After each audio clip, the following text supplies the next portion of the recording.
ব্লাডে, দুটো circulation. Main বেসটা কোথার উপর করছি? ফসা, ফসার উপর আমরা কাজ করছি। ফসা কাকে বলে আমরা গ্রুপে দিয়ে দিয়েছি। হ্যাঁ, ফসা কাকে বলে? এটা একটা জিনিস যেটা সেপারেট করে রাখে, সমস্ত কিছুকে সেপারেট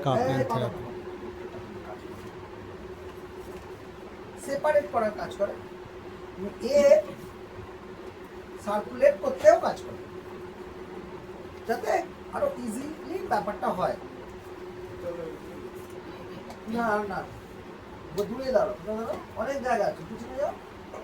আমরা একটু বেরোবো, এ করবো, একটু ডিস্টেন্সে থাকবো, অসুবিধা নেই, বুঝে করবো। আমাদের আজকের মেন টার্গেট হচ্ছে মুভেবল কাপ, যেটা ভীষণ দরকার, এবং হিজামা। আমরা এর আগেকার পার্টগুলো করে এসেছি, আগেকার পার্টগুলো জাস্ট দেখিয়ে যাবো। ওগুলো খুব সোজা, শুধু শুধু সময় নষ্ট করার কিছু নেই। আমরা প্রত্যেকটা জিনিসকেই দেখাবো।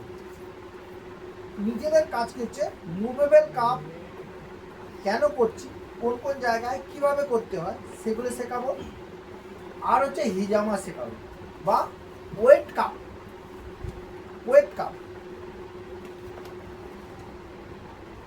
আমরা ওয়েট কাপ কেন করব? আজ থেকে বহুদিন আগে কি হয়েছিল, এই জিনিসটা ছিল, আজও আছে। মেন হচ্ছে টক্সিন রিলিজ করতে।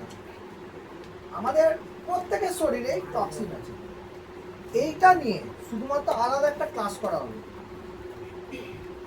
2000, এটা কত সাল চলছে? 26। 2025 সালের পর থেকে এর একটা পরিবর্তন এসেছে টক্সিন রিলিজের জন্য। আগের থেকে অনেক অ্যাডভান্স হয়ে গেছে। ফিজিওথেরাপিতে কাপিং ছিল না, নিডলিং ছিল না, হসপিটালেও কোনো স্থান ছিল না। কিন্তু প্রতিটা হসপিটালে হোমিওপ্যাথি, কবিরাজি এগুলো যেমন ইনক্লুড হয়েছে, তার সাথে সাথে আকুপাঞ্চার নিডলি হয়েছে, ড্রাই নিডলিং ইনক্লুড হয়েছে, কাপিং ইনক্লুড হয়েছে। এরা জানা দরকার, সরকারিভাবে হয়েছে। তোমরা এখানে সরকারিভাবে যা যা রুলস আসছে সেটা জন্য হচ্ছে। টক্সিন রিলিজ 2026 সালে ইনক্লুড হয়ে গেছে হসপিটালে। তাহলে তোমাদেরও বাধ্যতামূলক শিখতে হবে। যারা ব্যাচেলার্স করছো, বিপিটি করছো, তার প্রত্যেককেই শিখতে হবে। এটা তোমাদের কোর্সে ইনক্লুড হয়ে গেছে। যারা ট্র্যাডিশনাল করছে তারা কিন্তু জানে না, বা জানতেও হবে না হবে, আমাদের জানার দরকার না। আমরা ভোকেশনাল পড়াচ্ছি, ভোকেশনালে ইনক্লুড হয়েছে। ভোকেশনাল সবসময় অ্যাডভান্স থাকে, হাতে কলমে শেখানো হয়। এর জন্য আলাদা ক্লাস হবে। আমরা এইরকম ক্লাসের মাধ্যমে সব কিছু দেখাবো, প্রত্যেককে টেস্ট করে করে দেখিয়ে দেবো টক্সিন রিলিজের জন্য। কাদের দরকার?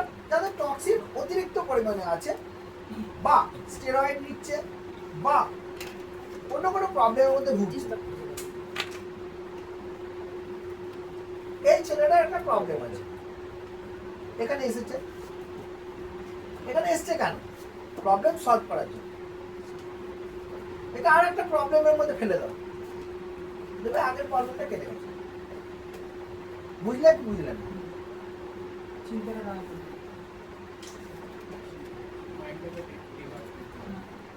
মনে করো ওর হাঁটুতে ব্যথা করছে, ঠিক আছে? অরিজিনালি হাঁটু ব্যথা কেন হয়?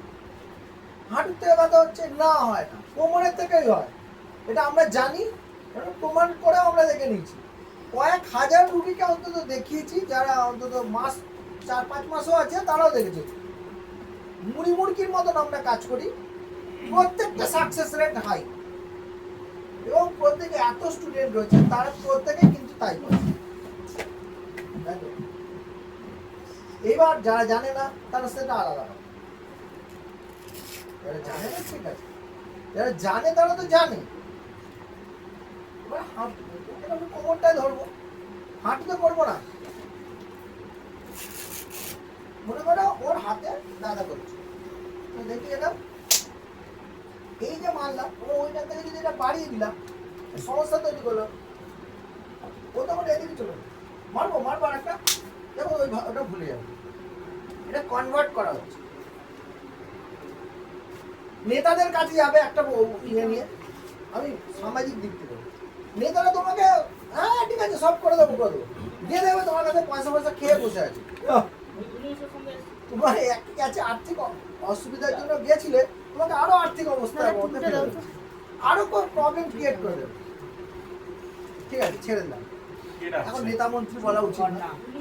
আচ্ছা তুমি এখন গেলে কার কাছে? না কে সুইমিং মানে আজকে না যে এই বছরটা বন্ধ করে দিছো, এটা মান্থলি ছাড়া হবে না।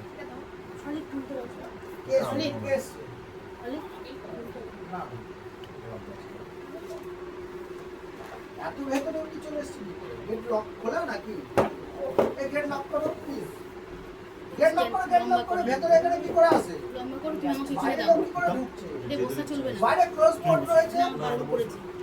তুমি আমাকে দাও খুলে, খেয়াল করো বাইরে ক্লোজ হয়ে গেছে। এই বলো বাইরের লোক এখানে ঢুকে যাচ্ছে কি করে? কি জ্বালা বলো তো।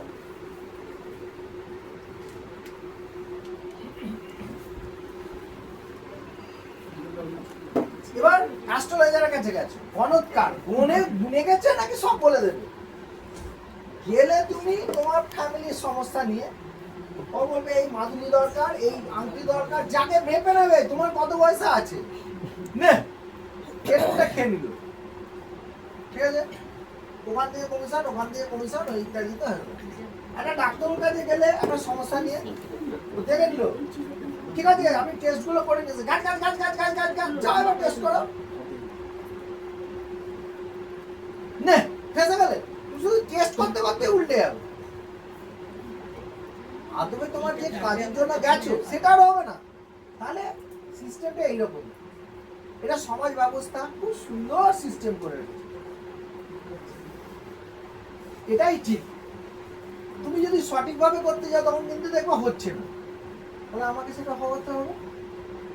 আমরা এখানে বলছি টক্সিন রিলিজ করার দরকার আছে, তাকে অত বেশি বলার দরকার নেই, তাকে টক্সিন রিলিজ করে দাও এবং আমার নর্মালি এটা ঠিক করে দেখবো এমনি হয়ে গেছে, অত কিছু বলার দরকার নেই। আগে কি হতো ব্লাড বার করতে হতো, এখন ব্লাড বার করার কোনো দরকার নেই। আমাদের মেন ব্যাপারটা হচ্ছে হোয়াইট সেল নিয়ে। তখন কিন্তু হোয়াইট সেল ব্লাড সেলের মধ্যে অনেক তফাৎ আছে। হোয়াইট সেল অনেক উপরে থাকে এবং হোয়াইট সেল খুব তাড়াতাড়ি হয়ে যায়। হোয়াইট সেল আমাদের রেজিস্ট করতে কাজ করে, জাম্পসকে আটকায়, সব কিছু করে হোয়াইট সেল। তাহলে সাদা অংশগুলো বেরোলেই বার করলেই হয়ে যাচ্ছে। অথবা এত রক্ত বার করতে এরকম কোনো জায়গায় লেখা নেই, বুঝতে পারলো?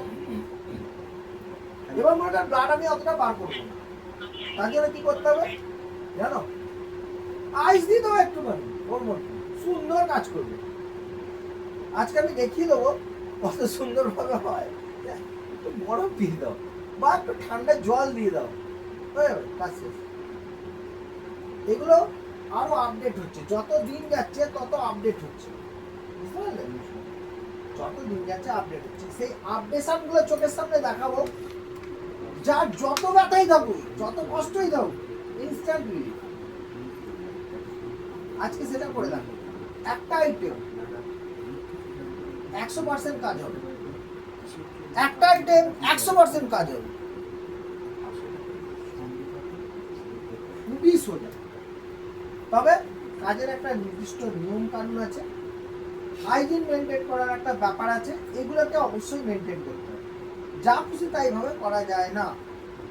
তুমি গ্লাভস পরো চাই না পরো, মেনটেন যেটা সিস্টেমের মাধ্যমে তুমি তোমার মতো কিছু খাটাবে। যে জিনিসগুলো ইউজ করছো সেই জিনিসগুলো যেন কোয়ালিটি হবে, ভালো জিনিস। যা খুশি তাই ভেজাল দেবে না। তুমি একটাকে করতে যাবে, ম্যানেজ করতে হবে, আর একদিকে ম্যানেজ হয়ে যাবে। কোনো কারণে ইনফেকশন হয়ে বেশি সমস্যা হয়, ইনফেকশন যাতে না হয় সেই দিকে নজর দিতে। ঠিক আছে, তাহলে এখন আমরা দেখাবো মুভেবল কাপ। ফার্স্ট হচ্ছে মুভেবল কাপ, তারপরে আমি ওয়েট কাপে চলে যাবো। চলো এই